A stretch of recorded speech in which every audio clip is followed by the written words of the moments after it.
The talk I'm going to give today reports on some research that I've been collaborating on with two of my colleagues, Nikki Jones, who is just now joined the faculty here at Cal, who was my colleague at UCSB, but you guys have taken her away. So you're fortunate, my loss. And then Kristen Percoda from SRI. And it's been a huge learning experience for me to work on this. I've always been interested in police and policing, but it's only in the last year or two, under Nikki's guidance, that I really started to focus on this as a primary area of research. So I want to talk about a project that Nikki, Kristen, and I have been doing. I'm sorry, I should also mention that we've been assisted in this work by a number of really excellent graduate students: Caitlin Bishop, Kenley Brown, Daisy Gonzalez, Lillian Youngleaf, Kat Matthews, and Megan DeBog. Kenley and Lillian are here today, so they get the credit for all of the hard work that underlies what I'll report today. So thanks to them as well. The project that I'm going to talk about is a larger project. I'm just going to present one piece of it. And in the title it says some methods. It implies that I'll be talking about more than one method. But really I'm going to focus on one way of reducing the use of force, and I'll mention some others. So the plural there is a little bit of an exaggeration. We started this project about a year and a half or 2 years ago. It was funded by DARPA, who, strangely enough, wanted to learn how to improve communication between police officers and civilians. And so we put in an application to try and understand how police organize their encounters with civilians in their everyday life. And we had three basic aims. First, we just want to understand basic aspects of how these encounters are organized.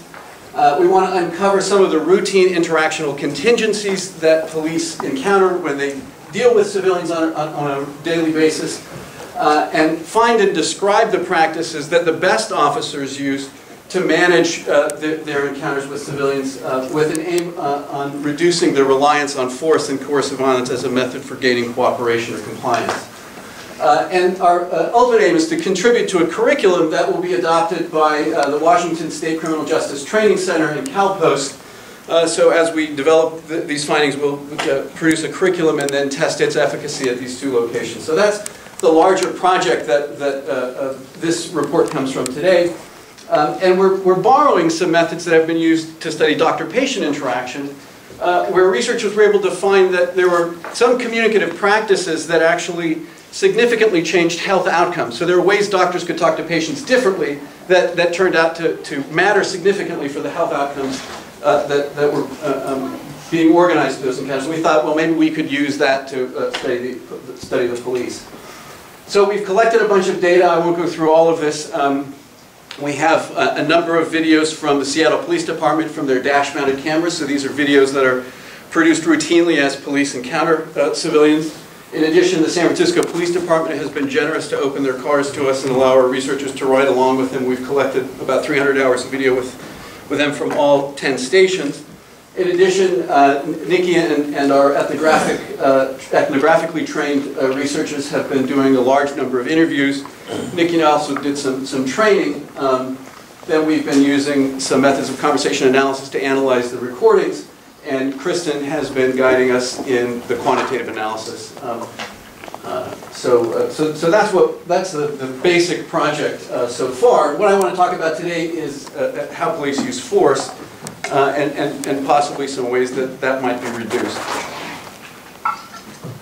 When you look at studies of the police, they overwhelmingly presume that co-present interaction is the point of production for the phenomena of interest in studies in police encounters. So because of that, they've overwhelmingly adopted observational methods for studying the police. So other kinds of research methods that happen some other place, like surveys, interviews, experiments, pose different kinds of problems for studying the police, because you have to extrapolate from those distant locations to what's actually happening in real-time encounters. And by far, the most common form of research, most common research method used by social scientists has been ethnography and participant observation. There was really a heyday of police research in the 60s and 70s, petering out in the 80s, that was mostly organized through participant observation, hanging around with police and trying to understand what they do. And most of what we know about policing, police departments, and police officers comes from this ethnographic research. They focus on a whole range of, really kind of key issues. What's the relationship between policing and society? What are the kinds of contradictions that officers face? What is the nature of police work? Most of what we know about policing on these dimensions comes from this ethnographic work, but it's had, in some ways, a limited impact on policing methods because critics can always reject these findings as in some way tied to a particular place and time. Right? So they ask, well, is it representative? Is it reliable? Can we replicate these findings? And so even though this has been the main source of knowledge, its impact on policing has been limited. As a result, social scientists developed an alternative called systematic social observation. And the idea was here to embed social scientists in the routine affairs of police departments. And researchers then would observe what happens between police officers and civilians and systematically code whatever happens in those encounters. The idea here was to develop simple coding practices, usually composed of yes-no questions, that enabled large teams of researchers to code thousands of encounters and in that way address these problems on replicability and reliability. Researchers in this kind of approach have used gathered two sorts of information about these encounters. First, just sort of what events happened in the encounter. Did the police use force? Did they search someone? What kind of an encounter was it? And then information about the situation and the participants in it. Where did the encounter take place? What time was it? How many people were involved? Were there bystanders present? And the like. And most of what we know now about how often police use force and the major theories about what social factors shape the use of force has come from this kind of research. So the most comprehensive study to date on the use of force was published in 2003 by Terrell and his colleagues. They observed a large number of encounters and came up with a pretty reliable measure of how frequently police use force nationwide. So it varies by city, but if you wanted to take a national average, this is what Terrell and his colleagues tried to do.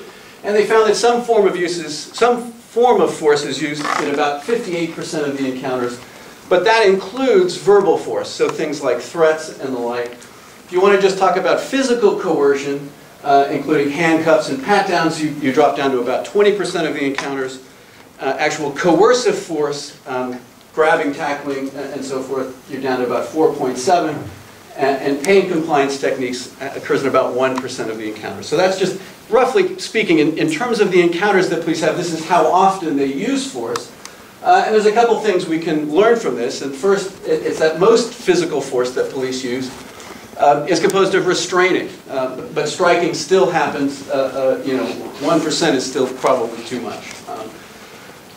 There's some problems with this definition of the use of force. It comes from the National Academy of Sciences, but we think it combines activities that can be cooperatively organized, like searches, with coercive violence, and we'd like to distinguish between those, so I'll say something more about that as we move on. All right, so this is about how often police use force, and there are then some theories about what sort of social factors shape the use of force. What shapes the use of force? So social scientists want to know, well, does it matter, does the organization matter? Does the culture of the department, the sort of training procedures they use, the policies of the department, do they matter for the use of force? What about the individual characteristics of the officer, the gender of the officer, his or her personality, their level of experience, racial and ethnic categories, do they matter? And characteristics of the situation, the presence of bystanders, what sort of neighborhood the encounter happens in. So they've tried to gather as much evidence as they can about what sort of factors shape the use of force, and it turns out when they ask what shapes outcomes, these two are not shown to be in any way statistically significant. Interestingly enough, the department you work in turns out not to show up consistently as a source in the variation in use of force in personality characteristics. May matter in individual encounters, but not systematically across encounters. But the situation does appear to matter in some way. And really there have been three factors that have been shown to shape when and how officers use force, especially how frequently they use force. First of all, the neighborhood that the encounter takes place. Neighborhoods primarily composed of economically disadvantaged residents are much more likely to have force used in them. So clearly this has racial implications as well. And neighborhoods with higher homicide rates also have a much more frequent use of force. There are some other kinds of situational factors. For example, if officers start out more coercively, they're more likely to end more coercively. Verbal force in particular is associated with resistance. So there are some social factors that seem to be associated with the use of force, but these are fairly weak relationships. So there have been about 30 years of research using the systematic social observation, and one of the leading researchers pointed out that a quantitative analysis of these studies finds, and this is the quote, individual and aggregate relationships so weak that theoretical and methodological reformulation seems imperative. So we really don't know still why police use force in individual encounters based on the theories that social scientists have had so far. And if we go back and we look at what they're looking for as potential factors shaping encounters, we might ask, what's missing? And what's missing is what actually happens in the encounter itself. Force is something that police use to deal with situational contingencies. If police are using force for some reason other than what happens in the encounter, they're not doing it right. That's not how you use force. It has to be responsive to what happens in a situation. So we need to focus on the capacity of one person to influence the behavior of another, or of a person to adapt their behavior to the other. And so for that, we need to understand something about interaction. And that's how I started to focus on police encounters. So we can understand some of the limits of this systematic social observation if we think about what they use as data. They code these events and then they throw away the encounter as it actually happens. And so what happens is you lose most of what makes the conduct meaningful and consequential for the participants. We lose what they talked about. We lose how their contributions were sequentially organized over the course of an encounter to produce a particular kind of project. All of that gets lost in the coding procedures that systematic social observation relies on. So we've tried to develop an alternative approach that combines a set of practices that overcome the weaknesses associated with any one of these approaches. So we're combining ethnography, conversation analysis, and quantitative methods. We want to use ethnography to understand information about institutional routines, the reasoning practices that police use. We want to identify with the common problems, which we could probably find out sooner or later if we looked at enough video, but it sure would take a long time, and it's a lot easier to watch and talk. And we then want to use conversation analysis to develop analyses that link the phenomena that our ethnographers find to practices for organizing interaction, to things that happen in actual encounters. And then develop ecologically valid codes that link to the basic aims of the encounters and the participants' orientations. And then finally, because we want to be able to give advice to police departments and we anticipate them that they'll be skeptical, as they should be, we want to have some quantitative methods that establish a non-interpretive evidential basis for measuring outcomes, measuring associations between meaningful conduct and institutional outcomes. So those are the three approaches we're going to talk about today. And I want to start by just talking about what is force, because it's really difficult to reduce the use of force if you don't know what police officers are using it to accomplish.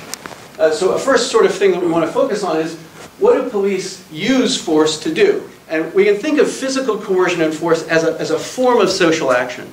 Talking is a form of social action that we use to shape our encounters and relations with others.